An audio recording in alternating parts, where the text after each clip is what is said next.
So with Nutcracker season being here and all the point shoe videos, I know I've talked on this before, but it's something that I love talking about because I feel like I know a lot about it, even though I am not a professional dancer. I have never danced professionally. I just have danced my whole life. I've danced with companies that dance professionally, like in their shows, but not myself as a professional. So anyway, that caveat being said, I have been dancing since I was like 3. I've been on pointe since I was like 15, 14. So this is not new to me. Now, a lot of people are always asking, there was a new video that came out, I think like this week or something, from Business Insider, and it was all about pointe shoes and New York City Ballet going through so many shoes and things. And they talked about the like traditional style of Freeds. They talked about the more contemporary style with Gainer Mindens.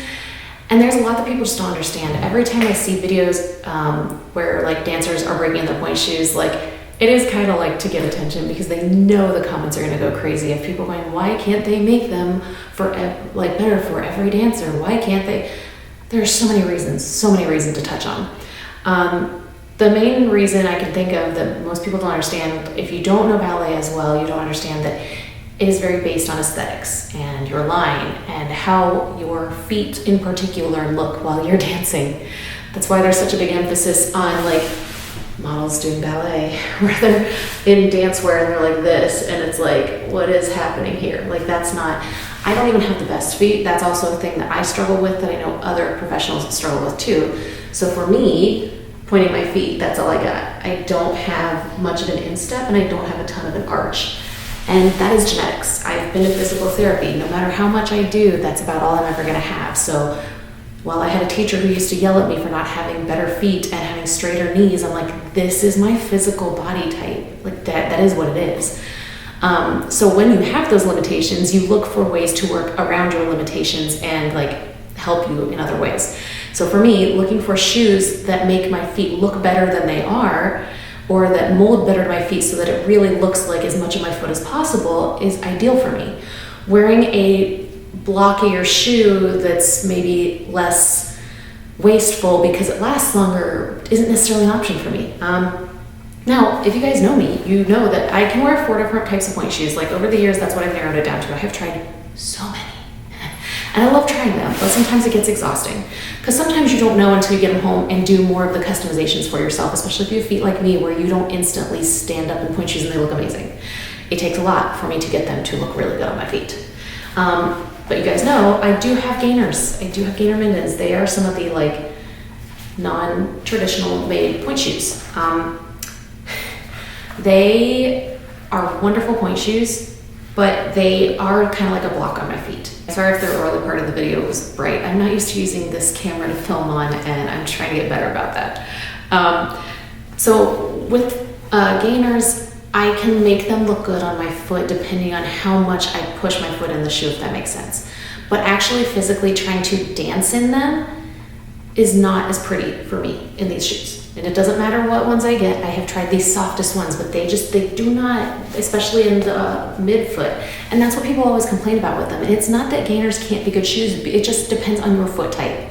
They are not made for people with shorter toes and less like strong arches. Like I need a shoe that's more made for me. And this is made for people who break shoes really easily and really fast, which I don't. So they work for me when I'm trying to save money and just wear these, but they are not ideal for my feet type. And that's the biggest thing to remember is it's all about each individual person's foot type. Your feet are not going to be the exact same as even your like brother or sister, your mom or dad's. They aren't the same. They're all different. And so if you expected someone to make pointe shoes for each individual person exactly as they want them, that's not really a possibility. Even when dancers get custom pointe shoes, which they do often, they take a long time to even figure out what the customs are, and they can't always guarantee that they're always going to be able to provide the stock as quickly as people will need them, as quick as they can get stock shoes out.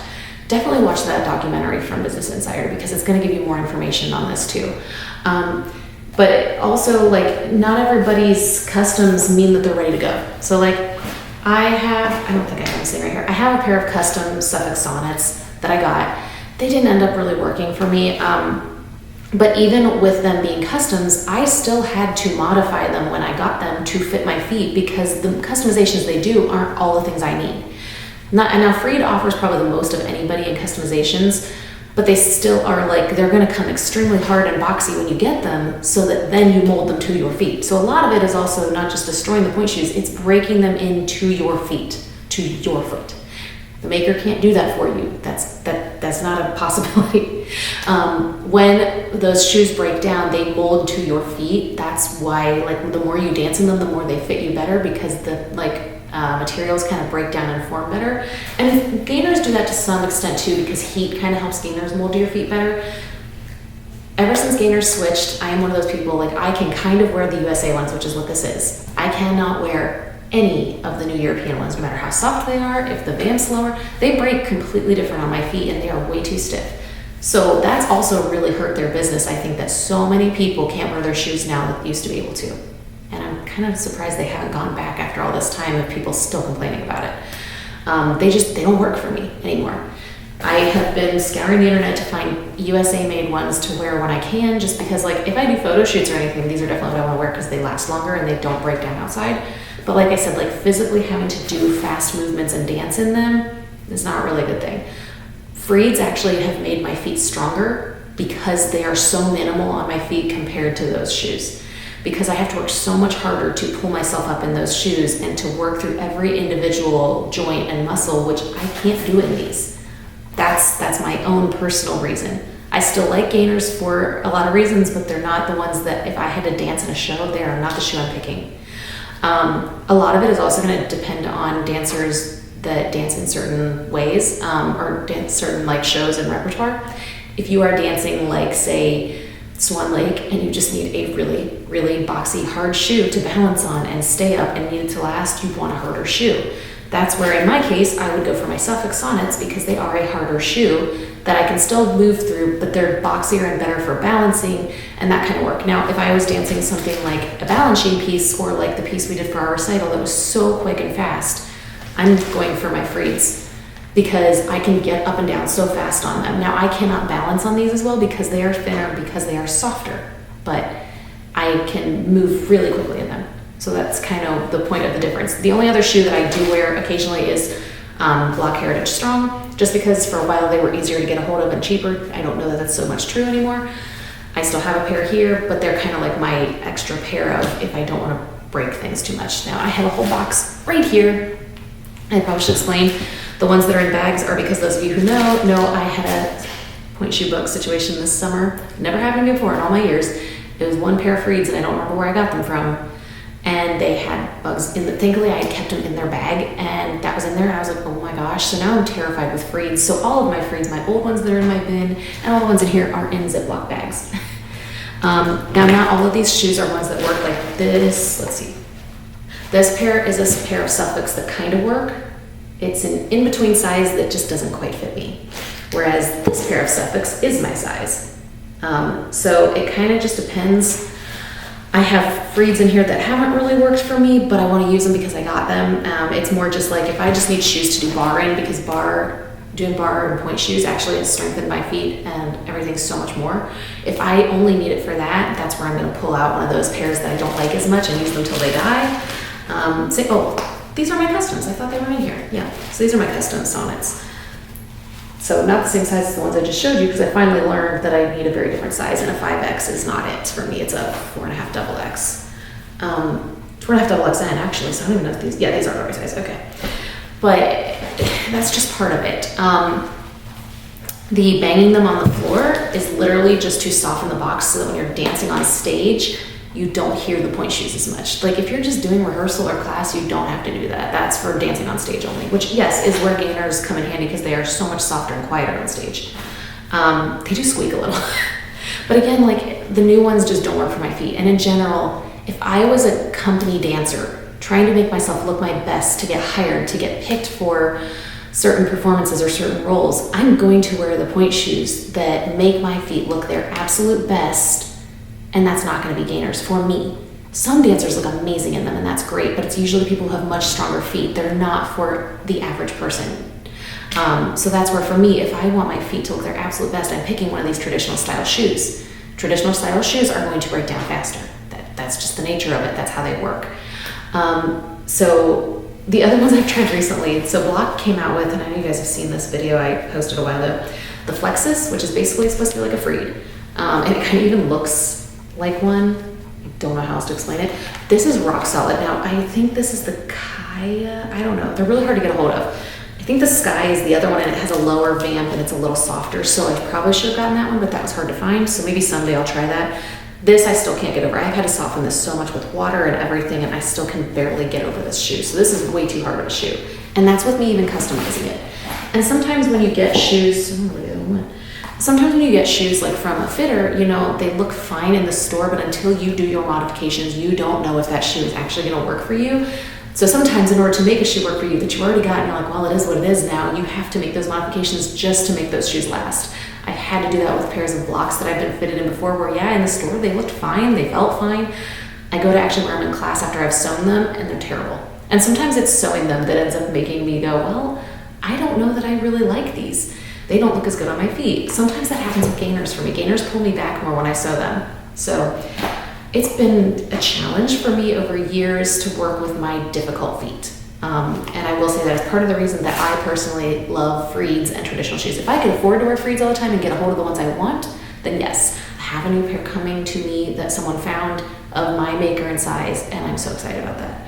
I have a little note on here about a couple other things I wanted to mention with this. So we talked about there's different brands that do different styles of pointe shoes. Some of which, like Block, have started making a more gainer minden style type shoe. I haven't tried those. I think it's called the Etu. Like again, those styled shoes just don't work for me and my small, short toes. Like I need a shoe that I can really break in and almost is like a slipper, which then means I have to be stronger to lift myself up in my shoe. You are holding your entire body weight up, so it does help to have shoes that work well for you. Especially when you're doing leaps and you're spinning or you're doing things, you need to know that if you're coming down, you can roll down on your shoe and you're not going to flop down because you can't work through the shoe. If that makes sense. Like I said, doing different performances, different styles of stuff. Dancers want different shoes for that. They will maybe break them in differently for different stuff. So that's also why having one custom set may not help, because say for a certain repertoire you want to like really like cut your shank in half, break it out for this because you need a like more moldable shoe, whereas you want that shank in there for this one because you need a stronger shoe to balance on. You don't want those customizations made. You want to do them yourself to exactly where your arch hits, things like that. Custom shoes are more expensive. If you are not a person who gets them paid for by your company, they are very expensive. But also they can't keep up with the supply and demand to have all the custom shoes all the time and have all the things they need. Your feet change. So you could have one custom and then your feet are like, these aren't really working for me anymore. I've had that happen as my feet get stronger, which is great, but then old shoes don't work for me as well. People saying that some companies are so steeped in tradition that they won't let you wear other style shoes. I've never once heard of an actual person who's been told by their company that they can't wear another style of shoe or another brand of shoe. Like, there are plenty of dancers who dance with the Royal Ballet, and obviously Freed of London is there, who wear Block shoes, Block custom shoes. There are plenty of dancers in New York City Ballet who don't necessarily have to wear Freeds, but they are taught from a young age to wear Freeds and they learn to use them well. But part of it with New York City Ballet in particular is they're dancing balancing repertoire most of the time. Balancing choreography is extremely quick and fast. So you have to really be able to move really, really quick, which is what Freeds allow your feet to do more than, say, some other brands. Now, there are, I'm pretty sure, still some dancers in New York City Ballet who do wear other brands, and that's fine. Like, they don't actually, I think, punish you or care if you don't. They may have a harder time getting hold of them because they don't use them as often, but it doesn't mean that you can't. So, to people saying that, I don't think that's actually true. Because even in Russia, where everything's very traditional, you have companies who wear gainer minden. So, let's see what else I've done here. Well, kind of like I said, if you were to say you're a dancer who really relies on your feet needing to look nicer than they actually do because you don't have the genetics for it, if you were forced to try and switch into a less traditional shoe for like waist saving causes, like I get it, but then that can affect your career. If your feet now don't look their best and you can't dance as well, you are not getting picked for things. You are not getting promoted because you can't work through the other shoes, and that's just the nature of it sometimes. The other thing is, like, I think it's important to keep these like traditional handmade shoes alive for the fact that like it is an art. It is kind of like these are artisans that make these shoes. Like I would be fascinated to learn about like the Freedom London factories and go there and watch shoes being made. Same with like Suffolk. These are my handmade Suffolks. Same thing, like it's an art that we don't want to die out. Like that is a true art. And it keeps people in jobs that work there and do these jobs. Like they like, we want those jobs provided. So I don't think there's anything wrong with the fact that there are plenty of people who still prefer traditional point shoes. If you can wear more modern ones and those work for you, that is wonderful. But they don't work for a lot of us. Like I said, I own Gainer Mittens, but especially the new ones, now that they only make the new ones, I can't buy from them anymore. They do not work. They are a waste. They are so expensive now to buy those ones because those are actually a lot more expensive even than these ones because they last longer. So actually buying a pair of these is so much more expensive than a pair of these. Also, if you get Freeds when you're in London, at least when I was there a few years ago, they are so much cheaper if you can buy them in London. So just gonna throw that out there. But anyway, so that's my thoughts. If you guys have any other questions, please let me know. This is a topic I find so fascinating. So the other thing I do sometimes, I don't think I mentioned this, is sometimes we darn around the tip. And what that does is it helps the shoe last longer. It helps provide a little more balance for me on Freeds, which sometimes aren't the most stable platforms, but it helps the shoe last. So that and the jet glue, because I have tons of jet glue all over this shoe. This is a shoe that's not very much alive anymore. I have a lot of jet glue in here because while I like to break down certain parts of the shoe for me, there are other parts that I need to stay strong. So like I will do the thing where I pull the shoes out, I break the shank, like you can't even hear any snapping because this one's so dead. But then because you've broken this part off, you do have to pull the nail out because the nail's more there just to hold it together. But if you're bending it like that, you need to take the nail out. That's just part of it. I do not break necessarily anything else inside here, but sometimes I will put a little cushion in here just because the heel gets a little hard here and that helps, but that's mostly what I do. This one I did cut down the sides a little bit. You can see like I shaved off a little bit of this because it was a little rocky when I was trying to stand flat, so now it's more flat. And then the glue is just there to help so that you can keep your shoes hard. Like my sonnets, not this pair. I was gonna say, I don't think I have any of the pairs that I've done a lot too because these are all newer pairs. I do have to glue them sometimes. I have learned to jet glue my sonnets as well. Same with my Block Heritage, which these are a new pair, so I haven't had to do that. But yeah, even my sonnets, I've shaved down the sides a little here. So it's not even just the Freeds, it's like traditional shoes in general. I do have to mold my gainers to fit me. These do not fit me right away. Well, the new ones, the USA made ones are fine. The new ones, I have to get them really wet, which you can only do with those, not other point shoes. And then I have to use a hairdryer while I'm bending my foot in the shoe to try and form the shoe to my foot so that when it's dry, it will still bend the same way. That is not a normal thing to have to do, and it takes so much work when the old ones didn't have to be done that way. So hopefully that helps. I know it was a lot of information, but I feel like I have a lot to speak on there, and I wish I still got to do as much ballet and dance in a studio, but it's just not an option right now. So